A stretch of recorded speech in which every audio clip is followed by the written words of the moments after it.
The invitation came in a cream-colored envelope, thick and elegant, with my name written in calligraphy that wasn't quite spelled right. Nora Bennett, missing the second T. I stared at it for a long time, not sure if it was an oversight or a small reminder that I didn't quite belong. Probably both. My cousin, Elise, was getting engaged to a lawyer from some well-known family. Old money, old rules. The kind that didn't make space for people like me.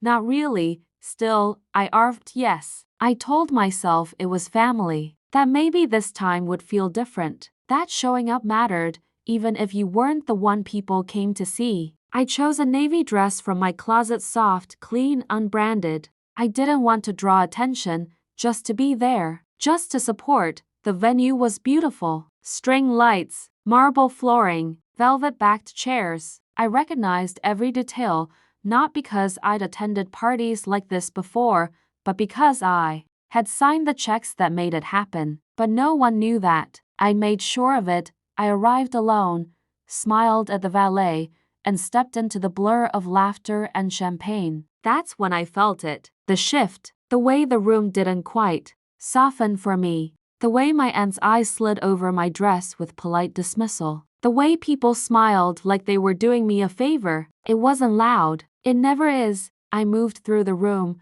pretending not to notice. I hugged Elise. She hugged back like it was a task. I stood at the edges of conversation, nodding, sipping, listening to stories I wasn't invited to be part of. And I thought, maybe I really don't belong here, but something deeper whispered. Or maybe they never saw who you really are.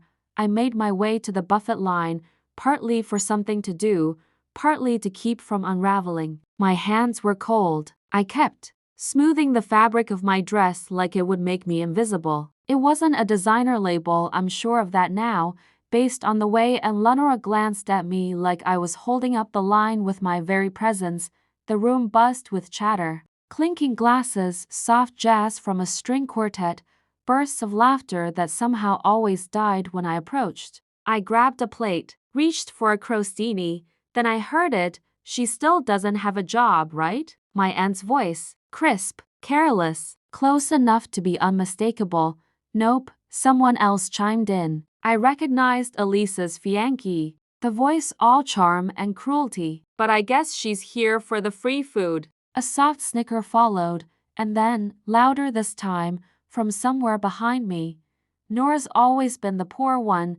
My hands didn't move. I stood there, staring at a tray of shrimp cocktail like it was a lifeline. My heart thudded so loud, it echoed in my ears. Not because it surprised me, it didn't. The tone had always been there. It was the volume that changed.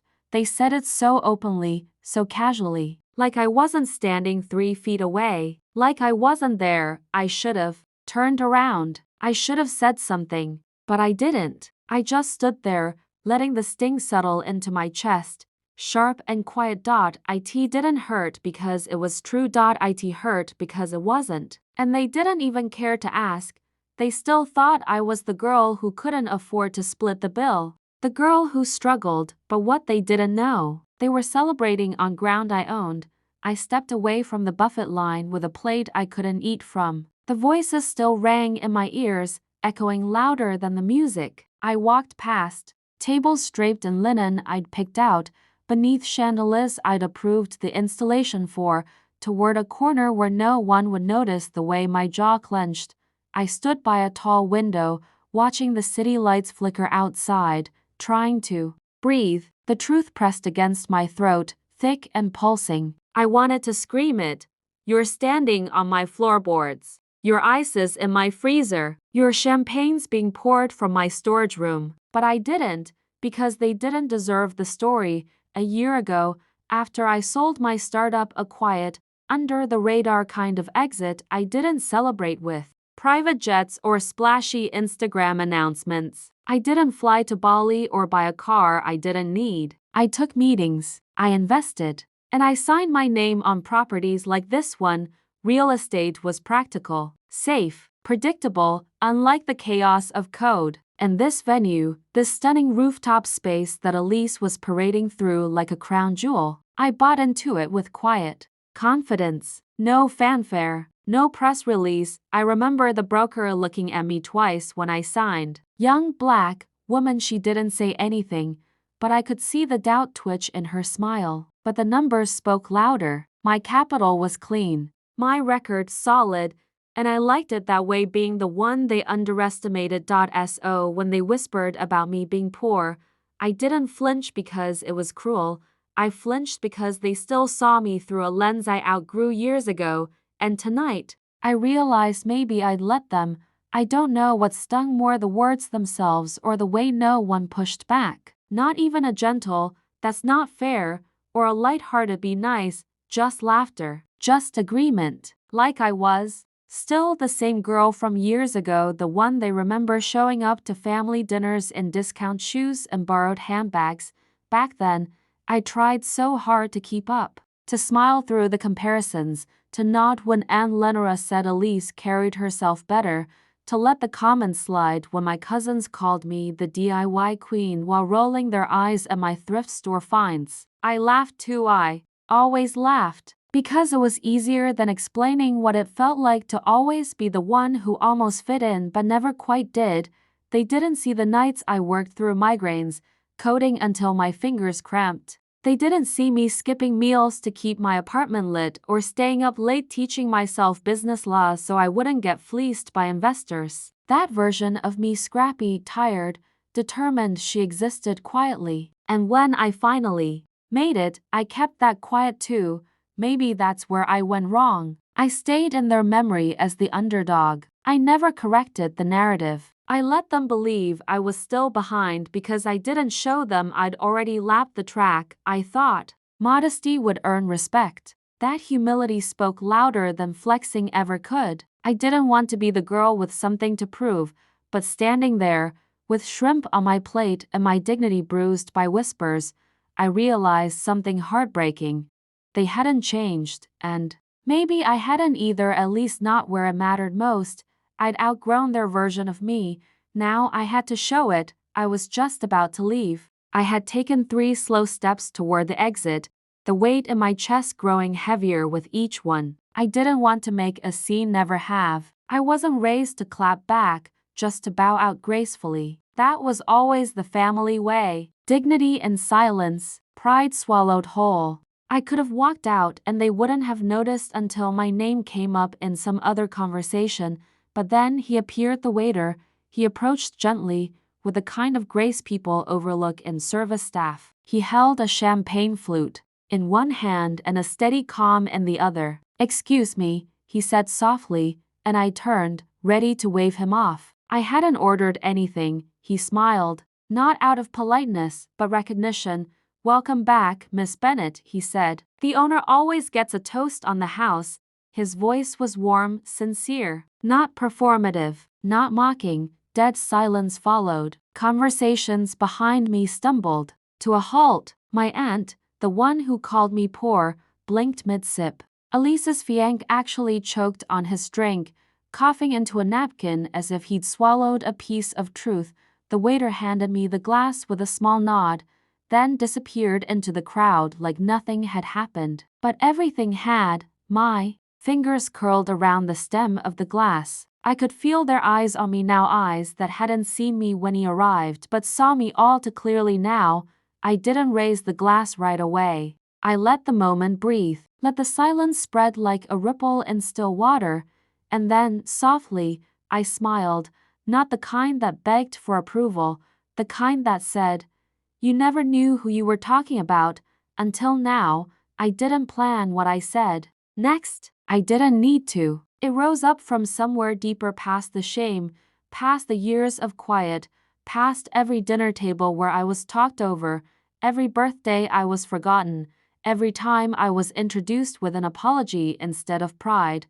I turned slightly, just enough so my voice carried, but not so much that it looked like I was performing. Because I wasn't. I wasn't there for applause. I raised the glass slowly, the crystal catching the light. "Enjoy your evening," I said, my voice calm, steady, utterly unshaken. "It's on me." I watched the words land like glass hitting tile, not loud, but impossible to ignore. A few gasps, A dropped fork. Elise froze, the color draining from her face, her perfectly lined lips parted in disbelief. My aunt stuttered something about misunderstanding, her voice already twisting itself into a softer version of events. My mother, seated beside a cousin who hadn't looked at me once all night, just blinked, and still, I didn't gloat. I sipped the champagne, let the taste sit on my tongue, dry, bright, better than any revenge, because this wasn't revenge, this was reminder. I didn't say anything else. I didn't need to list the restaurants I owned or the properties in escrow, or the team I paid salaries for. I didn't have to recite my resume, they already knew. Now, their laughter had stopped. Their whispers were gone. In their silence, I found the space they never gave me. For the first time, they weren't defining me, I was. And I did it without raising my voice, without storming out, without tearing anyone down. All it took was a glass of champagne, and the truth they never saw coming. I wish I could say the moment passed with grace, that they smiled, apologized, lifted their glasses to toast the cousin they'd so easily mocked. But people like them, they don't pivot easily. They cling to pride like it's life support, and when reality shows up uninvited, they pretend it's rude. I watched them try to rearrange their expressions. My aunt's face twisted into this odd combination of denial and forced charm. "Oh, darling," she said, her voice high and brittle. "We had no idea. You should have said something." Elise's fiancé chuckled nervously. "Damn, Nora, you've been holding out on us." I met their words with silence. Not out of pettiness, but because I was done performing gratitude for recognition I'd earned years ago. Elise didn't say anything at first. She just stared at me as if I'd shapeshifted into something unrecognizable. Maybe I had. Maybe. The version of me she kept tucked in her pocket, the poor cousin, the afterthought had died the second that waiter handed me my drink. She finally muttered, "You could have told me," but the truth is I had. In my own way. In the way I showed up, worked hard, succeeded quietly. She just didn't bother to listen because the story didn't serve her version of me. It was easier to mock than to ask. I looked around the room, faces I'd known all my life, now cracked open by discomfort. None of them rushed to my side, not because they didn't care, but because they were too busy recalculating who I was, what they'd missed, what it meant. I sipped again, and I promised myself I'd remember these expressions, because nothing exposes the truth like success in the hands of the woman they tried to forget. I stood there in the center of the room, not commanding it, just existing in it fully for the first time. And it was like watching a spell break. Like every false image they'd built of me flickered, cracked, and finally collapsed under the weight of a truth too big to ignore. The strange thing was, I didn't feel triumphant. I felt tired, because all those years, I'd been shaping myself to fit into a mold I didn't make. I'd kept my success quiet because I thought it was more respectable that way. I didn't want to be the cousin who made others uncomfortable, the one who forgot where she came from. I'd let them keep me in their narrative. Nora, the girl who struggled, the one who always needed help, who stayed a step behind, and I'd played along. Nodded through their backhanded compliments, laughed at their digs, thanked them when they handed me scraps of attention dressed up as kindness. But the woman standing in that room, no, she wasn't asking to be seen. She was seen, and it was burning through them like sunlight. They didn't resent me because I'd succeeded. They resented me because I'd done it without their permission, because I hadn't needed their connections or their praise or their dinner party nods of approval. I'd built something on my own terms, quietly, thoroughly, without giving them a piece, and that made me dangerous. They preferred the old version of me, the one they could manage, explain, and pity when it suited them, but that version died. The minute I realized success doesn't require performance. It requires peace, and I had finally found mine in the space they once tried to shrink. I didn't stay much longer. There was nothing left for me in that room, not the appetizers I didn't touch, not the conversations that now stumbled awkwardly around me, and certainly not the congratulations that suddenly appeared from mouths that had been quiet all night. Late praise always tastes sour, especially when it's soaked in guilt. I walked toward the door with no theatrics, no grand exit, just calm steps and a spine that no longer bent. Someone muttered my name, maybe a cousin, maybe Elise. I didn't turn. I didn't need to. If they wanted to talk, they'd have to come find me where I actually live in truth, not memory. The valet handed me my keys like he knew, not just who I was, but what had shifted. He nodded, no questions, no surprise, just respect. The kind I had stopped asking for and started claiming. As I drove through the city streets, I passed the places I used to avoid, the restaurants I'd once felt underdressed for, the shops I'd never dared step into. It hit me that I could walk into any of them now. I could buy something in every window, but I didn't need to, because real power isn't about proving anything, it's about no longer needing to dot a T. A red light.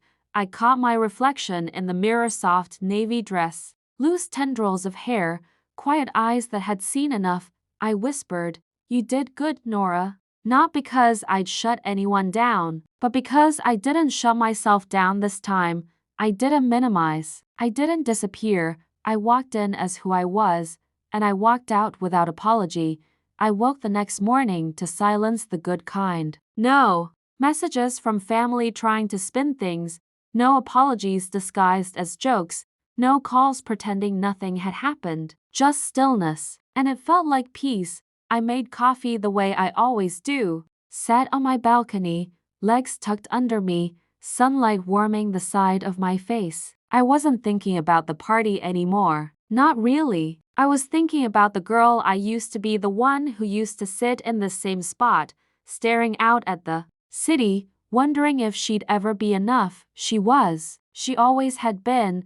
They just couldn't see it, and maybe they never will.